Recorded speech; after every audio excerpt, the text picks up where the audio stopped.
বিশ্বনবীর জন্য এমন একটা ঘর রেখেছিলেন মা খাদিজা।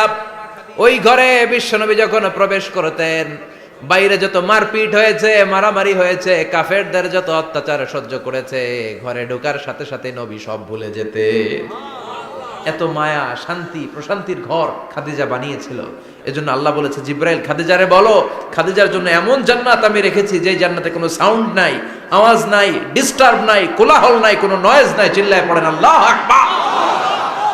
এজন্য মায়েরা খাদিজার জীবনী থেকে শিক্ষা, স্বামীর জন্য ঘরটারে প্রশান্তিপূর্ণ করে রাখবেন। প্রশান্তির একটা জায়গা যেন হয়। কানের কাছে এসে বেশি বেশি ঘ্যান ঘ্যান করেন না। ঘরে ঢুকলেই চাল নাই, ডাল নাই, এটা লাগবে, ওইটা লাগবে, ছেলের ওইটা লাগবে। আস্তে আস্তে অনেক স্বামী হার্ট অ্যাটাক করে স্ত্রীর কারণে, জানেন ঠিক কিনা? ওই কয় ঠিক, সবাই ভুক্তভোগী, কমন পড়ে গেছে। দুই পক্ষেরই বললাম, স্বামীরাও সালাম দিবেন, স্ত্রীরাও দিবেন। সালাম মানে শান্তি, তো ঘরটারে শান্তি দিয়ে ভরে দিবে কে? আর একে অপরের প্রতি শ্রদ্ধাবোধ রাখবেন। তো নারীদেরকে খুশি করার জন্য আল্লাহ সূরা দিলেন, সূরাতুন নিসা। প্রাণীদের নামে অনেক সূরা আছে, সূরাতুল বাকারা আছে না নাই? বাকারা মানে কি? গাভী। গাভীর দুধ খাবেন। বিষ্ণু বলেছেন, গরুর গোশত খেয়েও কম, দুধ খেয়েও বেশি। আলাইকুম বি আলবানিল বাকার, তোমাদের উচিত গরুর দুধ খাওয়া। ফাইন্নাহা তুরাম্মু মিনাল আশজার, কেননা গরুর দুধ এটা হচ্ছে সবুজ ঘাস আর পাতার নির্যাস। ফি লাবানিহা শিফা, গরুর দুধে আছে শিফা। ও ফি লুহুমিহা দা, গরুর গোশতে আছে রোগ। গোশতে আছে কি? গরুর গোশত খাইলে রোগ বাড়ে না? অনেক ডাক্তার আছে, এরা সিরিয়াল নেয় না, যারা গরুর গোশত খায় বেশি। বলে লাল মাংস যারা খাবে এরা যেন আমার সিরিয়াল না নেয়। আছে না নাই? বিশ্বনবীর খাবারের তালিকায় দুধ ছিল। বিষ্ণু বলতেন বেশি বেশি দুধ খেও। এবং বিষ্ণু বলেছেন মায়েরা যেন তাদের বাচ্চাদেরকে দুধ খাওয়ায়। মায়ের বুকে প্রথম যে দুধটা আসে এটাকে বলে শাল দুধ। এটা বাচ্চার জীবনের প্রথম প্রাকৃতিক টিকা। সুবহানাল্লাহ পড়েন। আমরা কত টাকা দিয়ে দামি দামি টিকা দেই, কিন্তু প্রথম টিকাটা আল্লাহ ফ্রি দিয়েছেন। সুবহানাল্লাহ পড়েন। বাকারার নামে সূরা দিলেন, আনকাবুত মাকড়সার নামে সূরা দিলেন, নাহাল মৌমাছির নামে সূরা, নামাল পিঁপড়ার নামে সূরা। সুবহানাল্লাহ পড়েন। এইভাবে আপনি খুঁজলে কোরআনের চ্যাপ্টারগুলো যে কত সুন্দর সুন্দর নাম দিয়ে আল্লাহ দিয়েছেন, তার এই ধারাবাহিকতায় আজকের সূরাটির নাম দিয়েছেন আল্লাহ একটা ফলের নামে। কিসের নামে? 3 ফলের নামে। সূরার নাম কি? সাইয়েদনা বারা ইবনে আযিব রাদিয়াল্লাহু তাআলা আনহু বর্ণনা করেন, বুখারীর বর্ণনা। তিনি বলেন, সামি'তু রাসূলুল্লাহি ইয়াকরাউ সূরাতাত তিন ফি সালাতিল ইশা। আমি বারা ইবনে আযিব রাদিয়াল্লাহু তাআলা আনহু এশার নামাজে বিশ্ব নবীকে সূরাতুত তিন তেলাওয়াত করতে শুনেছি। কোন নামাজে? কোন সূরা পড়তেন? কোন নামাজে? কোন সূরা? মনে থাকবে? পড়বেন তো?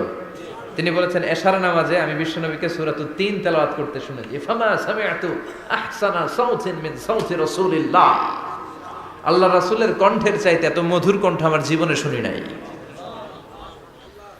বিশ্বনবী যখন তেলাওয়াত করতেন সাহাবাদের কলিজা ঠান্ডা হয়ে যেত। সাহাবারা মাঝে মাঝে খাবার না পেলে, ঘরে খাদ্য না থাকলে বিশ্বনবীর কাছে চলে আসতেন। এসে বিশ্বনবীর চেহারার দিকে তাকায় থাকতেন, ওনার কণ্ঠে তেলাওয়াত শুনতেন। বিশ্বনবীর তেলাওয়াত শুনলে চেহারার দিকে তাকায় থাকলে ক্ষুধার কথা তারা ভুলে যেতেন। কি কণ্ঠ ছিল বিশ্বনবী! অনেকে বলে সাইয়েদনা দাউদ আলাইহিস সালামের কণ্ঠ ছিল অনেক চমৎকার, এটা ঠিক, কিন্তু বিশ্বনবীর চাইতে বেশি সুন্দর না। আকাবা উপসাগরের তীরে বসে সাইয়েদনা দাউদ যখন তেলাওয়াত করতেন, সাগরের মাছগুলো সাগর ছেড়ে ডাঙায় চলে আসতো, বনের পশু বন ছেড়ে বাইরে আসতো, আকাশের পাখি আকাশ ছেড়ে দিয়ে নিচে নেমে আসতো।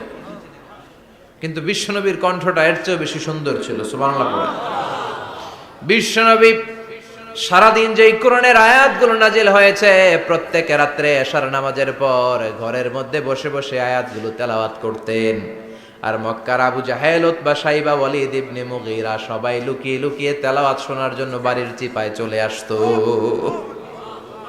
আবু জাহেল, উতবা, শাইবা এটা কি বিশ্বনবীর পক্ষের লোক না বিপক্ষের? বিপক্ষের লোক হয়েও নবীর কণ্ঠের তেলাওয়াত শোনার জন্য পাগল। তাইলে কণ্ঠটা কি নরমাল কণ্ঠ ছিল? যেন তেন কণ্ঠ ছিল? আবু জাহেল ছিল মক্কা শহরের প্রেসিডেন্ট। সে ঘোষণা দিয়ে দিত, কেউ মুহাম্মাদের কণ্ঠের তেলাওয়াত শুনবা না, শুনতে যেতে পারবা না। সবাইকে নিষেধ করে রাত্রিবেলা চোরের মতো নিজেই যাইতো। সুবহানাল্লাহ পড়ে। হজের মৌসুমে আবু জাহেল ঘোষণা দিয়ে দিল, খবরদার, মক্কায় ঢুকার যতগুলো গেট আছে সবগুলো গেটে তোরা দাঁড়ায় থাকবি, হাজিদেরকে বলবি মক্কায় নতুন একটা পাগল এসেছে, তার কথা যারা শুনে তারাও পাগল হয়ে যায়। নাউজুবিল্লাহ পড়ে। তার কর্মী বাহিনী হজের মৌসুমে বিভিন্ন গেটে পাঠায় দিল। মক্কায় ঢুকার হাজিদের যত গেট, বিভিন্ন দেশ থেকে হাজিরা আসবে, কর্মীদেরকে বলে দিল তোরা বলবি এই এলাকায় নতুন এক পাগলের আমদানি হয়েছে, নাম মুহাম্মদ। পড়েন নাউযুবিল্লাহ। যারাই এই মুহাম্মাদের কণ্ঠের তেলাওয়াত শুনে তারাও পাগল হয়ে যায়। আদেশ অনুযায়ী কর্মীরা মক্কার গেটে দাঁড়িয়ে দাঁড়িয়ে হাজিদেরকে বলল, হাজি সাহেব হজে যান, জমজম খান, খেজুর খান, হজ করেন, সমস্যা নাই, কিন্তু নতুন এক পাগল আসছে, এই পাগলের নাম মুহাম্মদ। এই পাগলের কাছে যারা যায় হেরাও পাগল হয়ে যায়। হাজি সাহেবরা কোনোদিন এই মুহাম্মদ নামটা শুনে নাই, এই প্রথম শুনলো। শুই নাই মনে মনে কয়, যেদিকে যাবো আর নাই যাব, আগে মুহাম্মাদের কাছে যাব। সবার আগে কার কাছে যাব? কারণ মানুষের একটা অভ্যাস হচ্ছে, আল ইনসানু হারিসুন আলা মা মুনিয়া, মানুষের যেটা করতে নিষেধ করা হয় বেশি ওইটা মানুষ করে বেশি। মনে মনে হাজিরা বলে, তোমরা নিষেধ করছো তো অবশ্যই যাব, দেখি মুহাম্মদটা কে। তার মানে আমাদের বিরুদ্ধে অপপ্রচার করলে এটা আমার পক্ষের প্রচার হয়ে যায়। সুবহানাল্লাহ পড়েন। ইসলামের বিরুদ্ধে অপপ্রচার করলে এটা কি হয়ে যায়? প্রচার হয়ে যায়। ইউরোপ আমেরিকাতে ইসলামের নামে ট্যাগ লাগায় এক্সট্রিমিস্ট, জঙ্গি, আমরা নাকি জঙ্গি, আমরা নাকি এক্সট্রিমিস্ট। তো যারা সিভিলিয়ান আছে, খ্রিস্টিয়ান সিভিলিয়ান, ইউরোপ আমেরিকার সাধারণ জনগণ, তারা ভাবে ঘটনা নাকি মুসলমানদের বিরুদ্ধে এত কথা কেন? তারা ইসলাম নিয়ে গুগলে সার্চ করে, বিভিন্ন বই পড়ে, কোরআনের ইংলিশ ট্রান্সলেশন পড়ে। আগে তারা ইসলাম সম্পর্কে জানতো না, কিন্তু সবাই যখন বলা শুরু করছে জঙ্গি জঙ্গি জঙ্গি, ইসলাম মানেই জঙ্গি, তখন তারা ইসলাম সম্পর্কে পড়তে শুরু করে দিয়েছে। পড়তে পড়তে ইসলামের সুন্দর বাণীগুলো পড়ে ওদের হৃদয় ঠান্ডা হয়ে যায়। যাদের নসিব ভালো, অনেকে কালিমা পড়ে মুসলমান হয়ে যায়। ইউরোপ আমেরিকাতে মুসলমানের সংখ্যা দিন দিন বাড়ছে। মাঝে মাঝে পত্র পত্রিকায় দেখবেন যে কনভার্টেড মুসলমান, ও মুসলমান, ও মুসলমান। ধারণা করা হচ্ছে 2070 সালের মধ্যে ইউরোপ আর আমেরিকায় মুসলমান হয়ে যাবে সংখ্যাগরিষ্ঠ। খ্রিস্টানদের ছাড়িয়ে মুসলমানদের সংখ্যা ইউরোপ আমেরিকায় বেড়ে যাবে। সুবহানাল্লাহ পড়েন। সেই দিন বেশি দূরে নয় যেদিন কালেমার পতাকা হোয়াইট হাউসের উপরে শোভা পাবে। ঘোষণাটা কার? চিল্লায় বলেন, ওয়াদাটা কার? আবু জাহেল ঘোষণা দিয়েছে কেউ যেতে পারবে না, কিন্তু লুকিয়ে লুকিয়ে নিজেই যায়। একটা নির্ধারিত সময়ে বিশ্বনবী তেলাওয়াত করতেন, আর ওই তেলাওয়াতের সময় আবু জাহেল, উতবা, শাইবা, ওয়ালিদ ইবনে মুগীরা সবাই লুকিয়ে লুকিয়ে বিশ্বনবীর ঘরের চারদিকে কান পেতে মধুর কণ্ঠের তেলাওয়াত শুনতো। ফ্রি ফ্রি আরামসে শুনতো এই তেলাওয়াত। বিশ্বনবীর তেলাওয়াত যখন শেষ হয়ে যেত, এরা ভাগলপুর দিত দৌড়। ফিরে যাওয়ার রাস্তা থাকতো একটা, কয়টা? দেখা হয়ে যেত। একজন আরেকজনকে দোষারোপ করতো। আবু জাহেল বলতো, কিরে তোর আসলি কেন? ওরা বলে, তুই আইলি কেন? দিনের বেলা ভাষণ দেশ মুহাম্মদের বিরুদ্ধে, রাত্রেবেলা চোরের মতো তুই আসিস কেন? একে অপরকে দোষারোপ করে। আবু জাহেল বলে, ঠিক আছে, কাল থেকে আমিও আসবো না, তোরাও আসবি না। চল আমরা শপথ নেই যে কেউ আসবো না। দস্তখত দে, সিগনেচার দে, যেই আসবে তার মাথার চুল কামিয়ে আলকাতরা মেখে মক্কার বাজারে ঘুরিয়ে ঘুরিয়ে অপমান করা হবে। সবাই রাজি। আবু জাহেল বলে, দে, রাজি হইলে সিগনেচার দে। সবাইকে আবু জাহেল্লা, তুই নেতা, তুই আগে দে। আবু জাহেল 1 নাম্বার, নাম্বার 2 উতবা, নাম্বার 3 শাইবা, সবাই সিগনেচার। কালকে কেউ যাবে না, কেউ যাবে না। দিন গড়িয়ে রাত আসে। বিশ্বনবীর যখন তেলাওয়াত করার টাইম, ওই টাইমে আবু জাহেলের তেলাওয়াত শোনার প্যারা উঠছে। যারা সিরিয়াল দেখে, সিরিয়াল দেখার প্যারা আছে না একটা? 9টায় সিরিয়াল শুরু হবে, 8:30 থেকে প্যারা ওঠে। কথা কন, আমার সিরিয়াল শেষ হয়ে গেল, সব কাজ বাদ দে, তাড়াতাড়ি টিভির সামনে বস, আছে না নাই? আবু জাহেলেরও প্যারা উঠছে, তেলাওয়াত শোনার প্যারা। টসিং এন্ড টার্নিং, বিছানায় এপাশ ওপাশ করে, আর মনে মনে ভাবে, হায় রে, আর তো সময় নাই, এই তো শুরু হয়ে যাবে একটু পরে মুহাম্মদের তেলাওয়াত, না গেলে তো বড্ড মিস হয়ে যাবে। যাই যাই, আজকে যেরকম দস্তখত নিছি আর ধমক দিছি, কেউ যাবে না, আমি নিশ্চিত কেউ যাবে না, আমি একটু যাই। উতবা, শাইবা, ওয়ালিদ ইবনে মুগীরা প্রত্যেকেই প্রত্যেকের ঘর থেকে এই একই কথা ভাবছে যে আজকে তো যেই থ্রেড দিছে আবু জাহিল্লাহ, আজকে কেউ যাবে না, আমি একটু যাই। সুবহানাল্লাহ পড়েন। আজকেও সবগুলো যে হাজির। বিশ্বনবী মন্ত্রমুগ্ধ করা সুরের ঝংকার তুলে তেলাওয়াত করছেন, আর সবগুলো মন্ত্রে মুগ্ধের মতো তেলাওয়াত শুনছে। বিশ্বনবীর তেলাওয়াত শেষ, সব দিছে দৌড়। ফিরে যাওয়ার রাস্তা কয়টা? আজকেও দেখা। আবু জাহেল কয়, কিরে তোরা আইলি কেন? সবাইকে আবু জাহেল তুই আইলি কেন, একে অপরকে দোষারোপ করে। এই ঘটনাটা শোনানোর উদ্দেশ্য হচ্ছে বিশ্বনবীর কণ্ঠটা যেন তেন কোনো কণ্ঠ ছিল না, এই কণ্ঠে সুরের ঝংকার ছিল, ঠিক কিনা? এজন্য সাইয়েদনা বারা ইবনে আযিব রাদিয়াল্লাহু তাআলা আনহু বুখারীর বর্ণনায় বললেন, ফামা সামি'তু আহসানা সাওতান মিন সাওতি রাসূলিল্লাহ, বিশ্বনবীর কণ্ঠের চাইতে এরকম সুরেলা কণ্ঠ আমার জীবনেও আমি শুনি নাই। আর বিশ্বনবীকে এই সূরাটা কোন নামাজে পড়তে শুনছে? পড়বেন তো আপনারা? আল্লাহ তৌফিক দান করো। এই সূরাটা আল্লাহ কসম দিয়ে শুরু করছে। কি দিয়ে? 3 ফলের কসম দিয়ে। মনে রাখবেন, মান কানা ইয়াহলিফ ফালইয়াহলিফ বিল্লাহ, যার কোনো কারণে কসম কাটতেই হয় সেজন্য আল্লাহর নামে কসম কাটে, আউলিয়াসমুত, আর না হলে যেন চুপ থাকে। আল্লাহ ছাড়া কারো নামে কসম কাটা যাবে? কিন্তু আমাদের দেশে অনেক কিছুর নামে কসম আছে না নাই? আমরা কোরআন শরীফের নামে কসম কাটি, অনেক সময় কাবার নামে কসম কাটি, মায়ের বুকের দুধের কসম, বিদ্যার কসম কাটি না? কাটা যাবে? শিকারপুরের লোকেরা আর কি কি জিনিসের কসম কাটেন বলেন? হ্যাঁ, মায়ের কসম না, মায়ের কসম কাটা যাবে না। আর কি কি জিনিসের কসম কাটেন বলেন? আল্লাহর কসম কাটা যাবে। আর মাজারের কসম খাইস না, মাজারের কসম কাটা যাবে। আর কিসের কসম কাটে এই দেশে? বইয়ের কসম না, বইয়ের কসম কাটা যাবে না। আর আছে? হ্যাঁ, আল্লাহ ছাড়া কারো নামে কসম কাটা যাবে, কিন্তু আল্লাহ চাইলে সবকিছুর নামে কসম কাটতে পারেন। চিল্লায় কোন সুবহানাল্লাহ। সে আল্লাহ বললেন, ওয়াত-তিনি ওয়াজ-যাইতুনি ওয়া তুরি সিনিন ওয়া হাযাল বালাদিল আমিন। তিনের কসম। কিসের কসম? 3 ফুলের কসম। এজন্য আল্লাহ বলেছেন ওয়াত-তিন। চিল্লায় বলেন, কি পড়েছেন? সম্মানিত ভাইয়েরা, খেয়াল রাখবেন, কসম যখনই আল্লাহ কেটেছেন তখনই আল্লাহ ওয়াও ব্যবহার করেছেন। এটাকে বলে, এই যে এটা কিন্তু তাফসীরের আসল কথা, মনে রাখেন, ওয়াও আল কাসামিয়া, এটার বলে কসম কাটার ওয়াও। যত জায়গায় আল্লাহ কসম কেটেছেন তত জায়গায় আল্লাহ কি ব্যবহার করেছেন? চিল্লায় বলেন। আমরা অবাক হয়ে গেলে আমরা পড়ি ওয়াও, এই ওয়াও না, আমরা ওয়াও বলি না? অবাক করা জিনিস দেখলে কি বলে ছেলে পেলে? ওয়াও, এই ওয়াও নয়। এই স্টেজে রিং আসছে, মোবাইলে রিং আসলে ঝামেলা হবে। তো যত জায়গায় কসম তত জায়গায় ওয়াও। সবাই বলেন, যত জায়গায় কসম তত জায়গায়। যেমন আল্লাহ কোরআনে যুগের শপথ করেছেন, সময়ের কসম করেছেন। আল্লাহ বলেছেন ওয়াল আসর। কি বলেছেন? ওয়াও আছে না নাই? আল্লাহ পাহাড়ের কসম করেছেন, আল্লাহ বলেছেন ওয়াত্তুর। আল্লাহ ফজরের কসম করেছেন, আল্লাহ বলেছেন ওয়াল ফাজার। জিলহজের প্রথম 10 রাতের কসম করেছেন, তিনি বলেছেন ওয়ালায়ালিন আশার। জোড় আর বেজোড়ের কসম করেছেন, তিনি কি বলেছেন? ওয়াশাফাঈ ওয়াল ওয়াতর। তারই ধারাবাহিকতা এখানে তিনি 3 ফলের কসম কেটেছেন, আর তিনি বলেছেন ওয়াতিন। চিল্লায় বলেন, তিনি কি বলেছেন? মানে 3-এর কসম। কিসের কসম? 3 ফল। ডুমুর ফলের কসম কেটেছেন, কারণ এই ফলের অনেক উপকারিতা আছে। এটা আরব বিশ্বে আরবদের কাছে খুবই গুরুত্বপূর্ণ সুস্বাদু একটা ফল। কালো ডুমুর হয়, সাদা ডুমুর হয়।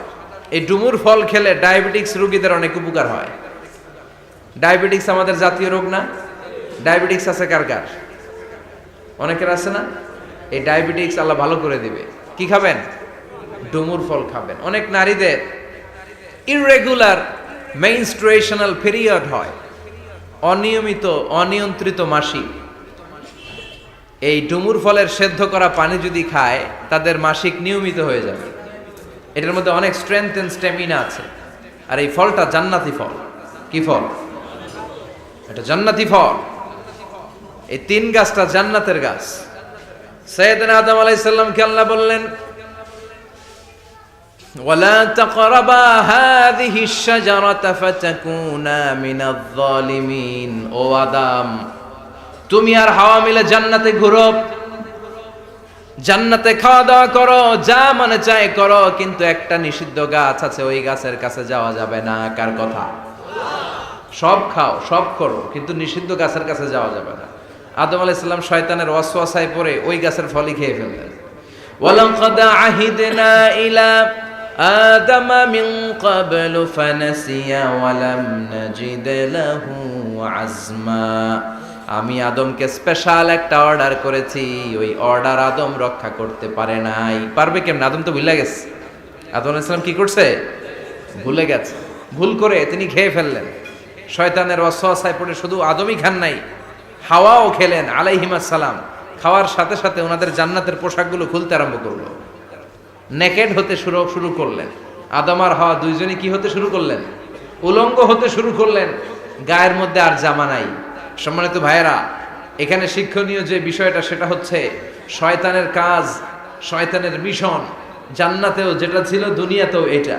শয়তানের মিশন হচ্ছে আদম জাত, বনি আদমের দেহ থেকে কেমন করে কাপড় খোলা যায়, নারীদেরকে কেমন করে উলঙ্গ করা যায়।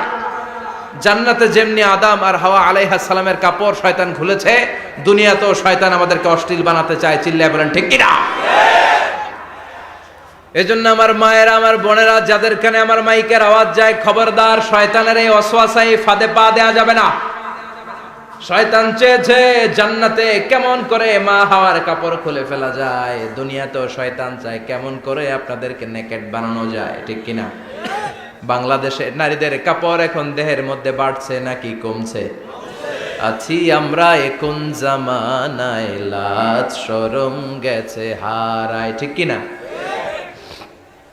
পাতলা শাড়ির বাহার, পাখি ড্রেস, লেহেঙ্গা পোশাক দেখে নারীর লাজে মরে যাই। হায় হায়, আছি আমরা এখন জামানায়, লাজ শরম গেছে হারায়। ঠিক কিনা?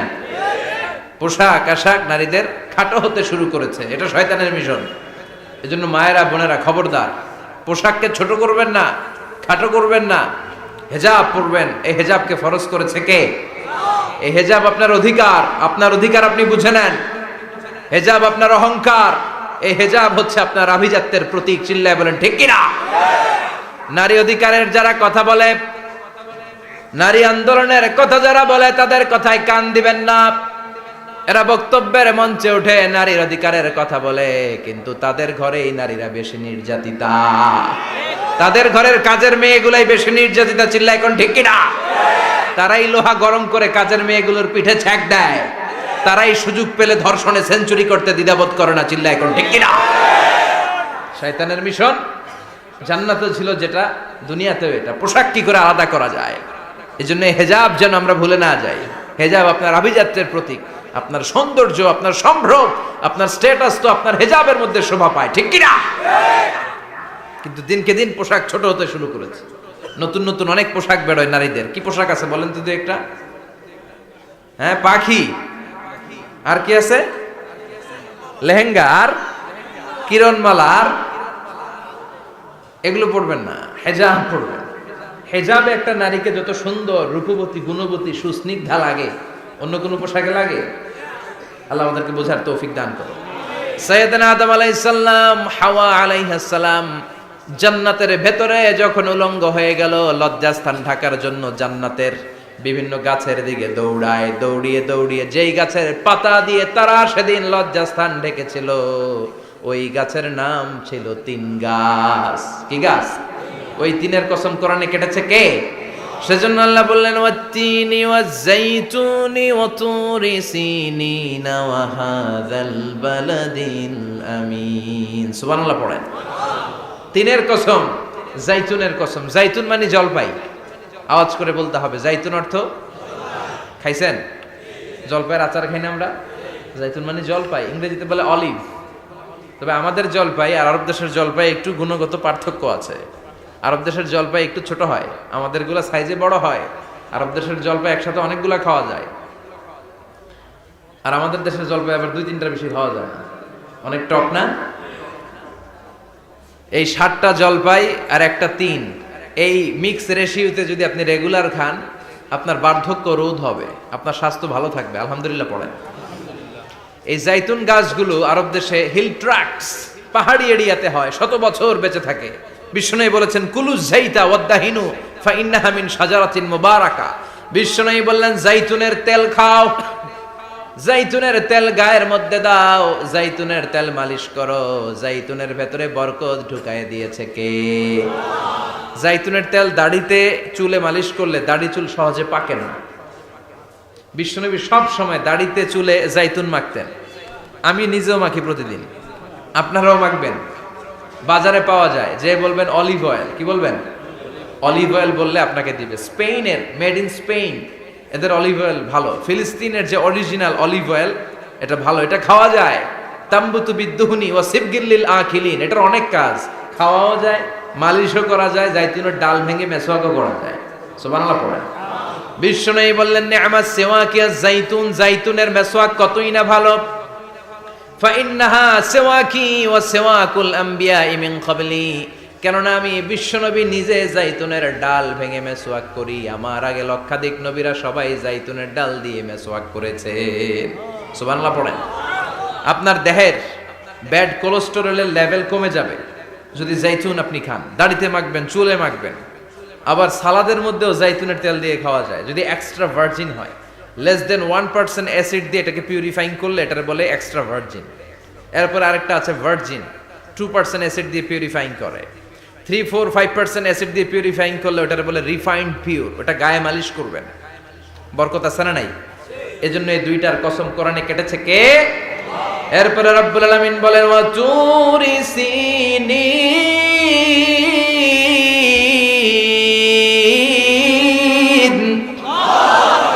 আমি তিন আর জাইতুনের কসম যেমনি কোরআনের মধ্যে করলাম, সাথে সাথে তুর পাহাড়ের কসম কাটলাম। সুবহানাল্লাহ পড়েন। সাউথ সাইনা, দক্ষিণ সিনাইয়ে এই তুর পাহাড়ের অবস্থান। মিশরে দুইটা জেলা আছে, উত্তর সিনাই, দক্ষিণ সিনাই। এই দক্ষিণ সিনাইতে 2285 মিটার উঁচু এই পাহাড়। সাইয়েদনা মুসা আলাইহিস সালাম এই পাহাড়ে উঠে কথা বলতেন কার সাথে? তাওরাতের মতো কিতাবকে আল্লাহ তাআলা কাঠের তক্তার মধ্যে লিখে এই পাহাড়ের উপর নাজিল করেছে। কাঠের তক্তা চিনেন? কাঠ দিয়ে মোটা মোটা তক্তা বানায় না? আল্লাহ নিজ হাতে তাওরাত লিখে এই কাঠের তক্তাগুলো সাইয়েদনা মুসা আলাইহিস সালামকে দিলেন, বললেন যাও, এটার মধ্যে হেদায়েত আছে, নূর আছে, বোরহান আছে, নিয়ে যাও, বনি ইসরাইলের কাছে দাওয়াতের বাণী পৌঁছে দাও, তুমি বার্তাবাহ, যাও। সাইয়েদনা মুসা আলাইহিস সালাম দেখলেন ছোট্ট ছোট্ট কিছু কাঠের ফলকার তক্তা, ভাবলেন কাঁধের মধ্যে তুলে নিয়ে যাই, এর চেয়েও কত ভারী ভারী জিনিস আমি মুসা কাঁধের মধ্যে তুলে বেড়াই। কিন্তু সাইয়েদনা মুসা আলাইহিস সালাম তক্তার মধ্যে হাত দিয়ে দেখে কাঁধে উঠাবে তো দূরের কথা, নাড়াতেই পারে না। সুবহানাল্লাহ পড়ে। কাঁধে উঠাবে তো দূরের কথা, কি করতে পারে না? নাড়াতেই পারে না। মুসা আলাইহিস সালাম ভাবলেন এদিক দিয়ে মনে হয় শক্ত, ওদিকে মনে হয় নরম, ওদিক দিয়ে ধরি, ওদিকে টান দেয়, ওদিকেও নড়ে না, মাঝখানে ধরে টান দেয়, নড়ে না। ঘটনা কি? এর চেয়ে কত বড় তক্তা কাঁধে লয়ে ঘুরি, আর এগুলো নড়ে না কেন? আল্লাহ জিব্রাইলরে বলেন না একটু হেল্প করতে? আল্লাহ বললেন যাও, তোমারে হেল্প করতে কইছে। মুসা আলাইহিস সালাম বললেন ভাই জিব্রাইল তুমি এদিক দিয়ে ধরো, আমি ওদিক দিয়ে ধরি। আমরা এরকম ধরে বলি না মারো টান হেইয়ো, এই দুইজনে হেইয়ো হেইয়ো শুরু করছে, কিন্তু তক্তা নড়ে না। মুসা আলাইহিস সালাম বললেন চলো পজিশন চেঞ্জ করি, তুমি এদিকে আমি ওদিকে, মারো টান আরো জোরে, কিন্তু তক্তা নড়ে না। মুসা আলাইহিস সালাম বললেন আল্লাহ জিব্রাইলের যে সঙ্গী ফেরেশতা 11 বলো না একটু হেল্প করতে। আল্লাহ বলে যাও হেল্প করে আসো। এবার সবাই মিলে মারো টান আরো জোরে, গায়ে যত জোর আছে। মুসা আলাইহিস সালাম তক্তা ধরে টান দিলেন, টানের চোটে প্রত্যেকটা লোমকূপ দিয়ে ঘাম বেরোতে শুরু করেছে। এক একটা টানে কোমরের রক ছিঁড়ে যাওয়ার অবস্থা, কিন্তু তক্তা নড়ে। আল্লাহ ডেকে বললেন মুসা রক ছিঁড়ার দরকার নাই, আর ঘেমে অস্থির আর ঘর্মাক্ত হওয়ার দরকার নাই। আসলে তক্তার এত ওজন না, কিন্তু তক্তার মধ্যে যে বাণীগুলো আছে বাণীগুলো কার? এটা আমার বাণী রে মুসা, এগুলো আমার কথা, এগুলো আমার দেওয়া কিতাব, এগুলো সাধারণ দুনিয়ার বাণী নয়, সাধারণ কথা নয়। এই জিনিসটা বোঝাবার জন্য তক্তার ওজন আমি বাড়িয়ে দিয়েছি।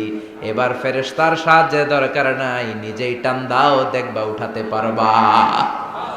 সাইয়েদনা মুসা আলাইহিস সালাম এখন দেখে টান দিয়ে কাঁধে নেওয়া যায়। সুবহানাল্লাহ পড়েন। এই যে তুর পাহাড় তিনি মুসা আলাইহিস সালামকে দিয়েছিলেন, যেই পাহাড়ের উপরে, পাহাড়টার নাম তাওরাত কিতাব যে তিনি দিয়েছিলেন, যেই পাহাড়ের উপরে, এই পাহাড়টার নাম কি? তুর পাহাড়। বিশ্বনবী মেরাজে যখন গিয়েছিলেন, সাইয়েদনা জিব্রাইল এই তুর পাহাড়ে বিশ্বনবীকে নামিয়ে বললেন, অন্ধকার, ইয়া রাসূলুল্লাহ উদউল্লাহ, আল্লাহর কাছে দোয়া করেন। বিশ্বনবী বললেন, জিব্রাইল দোয়া করলাম, কিন্তু কোন জায়গায় কোন পাহাড়ের উপরে আমারে নামালা? আমি তো এলাকা চিনি না, পাহাড় চিনি না, কোন পাহাড় এটা? সাইয়েদনা জিব্রাইল বললেন, নবী হাদিহি জাবালু মুসা তুরে সাইনা, এটা আপনার ভাই মুসার পাহাড়, তুর পাহাড়। সুবহানাল্লাহ। এটার চূড়া বিশ্বনবী দোয়া করেছেন। এবং ইয়াজুজ মাজুজের আক্রমণ থেকে বাঁচার জন্য ঈসা আলাইহিস সালাম কিয়ামতের আগে সব মুমিন বান্দাদেরকে নিয়ে তুর পাহাড়ের উপরে উঠবে। সুবহানাল্লাহ পড়েন। আমি নিজেই তুর পাহাড়ের উপরে উঠছি 2 বার জীবনে। আমি মিশরে ছিলাম তো, ওখানে আমি শিক্ষা সফরে 2 বার আমরা প্রায় তুরে সাইনাতে সফর করতাম। ঠান্ডা একটা এলাকা, মিশরে, পুরো মিশরে গরম, ওদিকে ঠান্ডা। 3 ধর্মের লোকদের জন্য এটা একটা তীর্থস্থান, সবাই যায়, ইহুদিরা যায়, খ্রিস্টানরা যায়, আমরাও যেতাম। মাঝরাতে তুর পাহাড়ে উঠতে হয়, ফজরের সময় পৌঁছতে হয়, আবার 7টা-8টার দিকে ব্যাক করতে হয়। 10টা-11টার পরে সূর্যের তাপে পাথরের পাহাড় এত গরম হয়, ওখানে কোনো মানুষ দাঁড়িয়ে থাকতে পারে না। আমরাও উঠতেছি কাঁধের মধ্যে ব্যাগ নিয়ে, খ্রিস্টানরাও উঠতেছে, ইহুদিরাও উঠতেছে। ওইটার উপরে খ্রিস্টানদের একটা চার্চ আছে, গির্জা, ইহুদিদের আছে একটা ছোট্ট সিনাগগ। ইহুদিরা যে জায়গায় নামাজ পড়ে ওটারে কি বলে? সিনাগগ। খ্রিস্টানরা যেটাতে নামাজ পড়ে ওটারে বলে চার্চ, গির্জা। আর আমরা যেটাতে নামাজ পড়ি মসজিদ। আমাদেরও একটা মসজিদ আছে ছোট। ফজরের সময় উঠলাম, উঠে তাকিয়ে দেখি সূর্য কিরণে পুরো তুর পাহাড়ের সিলসিলাতুল জিবাল, পাহাড়ি রেঞ্জ ঝিকিমিকি আলোতে সূর্যের কিরণে চমৎকার এক আভা, রক্তিম আভা ধারণ করেছে। সবাই মিলে আল্লাহর কাছে দোয়া করলাম। এই তুর পাহাড়ের কসম কেটেছে কে? রব্বুল আলামিন বলেন, ওয়াত-তিনি ওয়াজ-যাইতুনি ওয়া তুরি সিনিন ওয়া হাযাল বালাদিল আমিন। তিনের কসম, জাইতুনের কসম, তুর পাহাড়ের কসম, আর এই নিরাপদ শহরের কসম। এই নিরাপদ শহর দ্বারা উদ্দেশ্য হচ্ছে মক্কাতুল মুকাররমা। নিরাপদ শহর দ্বারা কোন শহর উদ্দেশ্য? মক্কা। যে মক্কার আগের নাম ছিল বাক্কা। মক্কার আগের নাম সবাই বলেন বাক্কা। মক্কার নামে আল্লাহ কোরআনে একটা সূরা দিয়েছে, সূরার নাম সূরাতুল বালাদ। লা উকসিমু বিহাযাল বালাদ ওয়া আনতা হিল্লুম বিহাযাল বালাদ। সুবহানাল্লাহ পড়েন। আবার এই শহরের নাম দিলেন আল্লাহ উম্মুল কুরা, জনপদ সমূহের মা। এই শহরের মধ্যে যারাই প্রবেশ করবে নিরাপত্তা দিবে কে? আবার এই শহরের মাঝখানে আল্লাহ এমন একটা ঘর তৈরি করেছে, গোটা বিশ্বের সব মুসলমান ওই ঘরের দিকে মাথা নুইয়ে সিজদায় লুটিয়ে পড়ে। সুবহানাল্লাহ পড়েন। ইন্না আউওয়ালা বাইতি উদিআ লিন-নাস লাল্লাযী বিবাক্কাতা মুবারাক। এই কাবা ঘরকে কেন্দ্র করে প্রতিদিন 120টা রহমত নাজিল হয়। চিল্লায় বলেন তো কয়টা? 60 আলি তাইফিন, 60টা রহমত যারা তাওয়াফ করে তাদের জন্য। আর 40 আলিল মুসল্লিন, 40টা রহমত যারা নামাজ পড়ে তাদের জন্য। 60 আর 40 কত? বাকি আছে কয়টা? ওয়াল 20 আলিন নাযিরিনা ইলাল কাবা, বাকি 20টা রহমত যারা তাওয়াফও করে না, নামাজও পড়ে না, শুধু কাবার দিকে তাকিয়ে থাকে। সুবহানাল্লাহ পড়েন। আবার কাবার 4টা কর্নার আছে, একটা কর্নারের ভেতরে একটা পাথর আছে, এটাকে বলে ব্ল্যাক স্টোন কর্নার, হাজরে আসওয়াদের পাথর। এই পাথরে যেই চুমু দেয়, পাথর ওই চুমুদানকারীর জীবনের সব গুনাহ টেনে শুষে সব নিয়ে যায়। কিয়ামতের দিন আল্লাহ হাজরে আসওয়াদের 2টা ঠোঁট দিবেন, 2টা চোখ দিবেন, আর দাঁড় করিয়ে দিবেন। আল্লাহর সামনে দাঁড়িয়ে দাঁড়িয়ে হাজরে আসওয়াদ সুপারিশ করবে। আল্লাহর কাছে বলবে, আল্লাহ এই লোকটা আমারে চুমু দিয়েছে, তার জন্য জাহান্নামের আগুন হারাম করে দাও। এই হাজরে আসওয়াদ পাথরের জন্য আমরা চুমু দিতে পারি, আল্লাহ তৌফিক দাও। জোরে পড়েন আমিন। এই নিরাপদ শহরের কসম। শহরটার নাম মক্কা। চিল্লায় বলেন শহরটার নাম। এটার মাঝখানে একটা ঘর আছে, আল কাবা আল মুশাররাফা। লক্ষ লক্ষ মানুষ এই কাবা কেন্দ্রিক প্রতিদিন ছুটতে থাকে। আল্লাহ বলেছেন এটা মাসাবাতান লিন-নাস, মানুষের মিলন কেন্দ্র।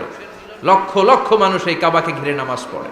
প্রতিটা জুমার দিন 10 লাখেরও মোর দেন 1 মিলিয়ন মুসল্লি কাবার চারদিকে জুমার সালাত আদায় করে। সুবহানাল্লাহ পড়েন। আজান হওয়া মাত্রই মৌমাছির মতো মানুষগুলো ছুটতে থাকে। কাবার আজান শুনেছেন? আল্লাহু আকবার, আল্লাহ